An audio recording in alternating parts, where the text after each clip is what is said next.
오늘의 하이라이트 뉴스를 전해드립니다. 4월 2일 수요일 오늘의 뉴스 주선호입니다. 윤석열 대통령 탄핵 심판 선고일이 이틀 앞으로 다가온 가운데 탄핵 찬반 단체들이 밤샘 집회를 이어가며 2일 오전 헌법재판소 일대가 출근길 혼잡을 빚었습니다. 이날 아침부터 경찰은 율곡터널에서 안국사거리 양방향 도로 교통을 통제했고 종로구는 안전 안내 문자를 통해 교통정보를 확인하고 우회 도로를 이용해달라고 당부하기도 했습니다. 한편 윤석열 대통령 탄핵 심판 선고를 이틀 남겨둔 2일, 재판관들은 평일을 열고 최종 결정문 작성에 매진할 예정입니다. 법조계에 따르면 재판관들은 전날 오전 평의에서 국회의 탄핵 소추를 인용 기각 각하할지 여부에 관해 합의를 이루고 평결을 통해 대략적인 결론, 즉 주문과 법정 의견을 도출한 것으로 알려졌습니다. 재판관들은 미리 준비된 초안을 바탕으로 선고 전까지 2일과 3일 평일을 열고 최종 결정문을 다듬을 것으로 전망됩니다. 재판관들이 최종 결정문을 열람하고 마지막으로 확정짓는 시점은 3일 늦은 오후가 될 것으로 보입니다. 소비자 물가가 석 달 연속으로 2%대 오름세를 나타냈습니다. 가공식품과 개인 서비스 부문이 전체 물가 상승을 이끌었습니다. 석유류 가격 오름폭은 다소 축소됐습니다.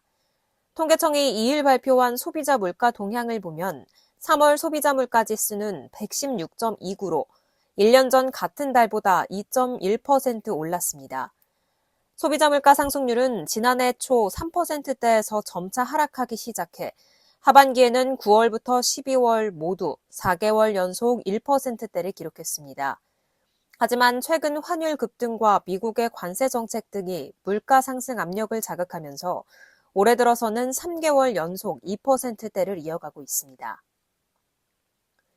최악의 산불 사태가 발생한 지난달 말 이례적으로 기온이 높고 건조했으며 바람이 강했다는 사실이 수시로 확인됐습니다.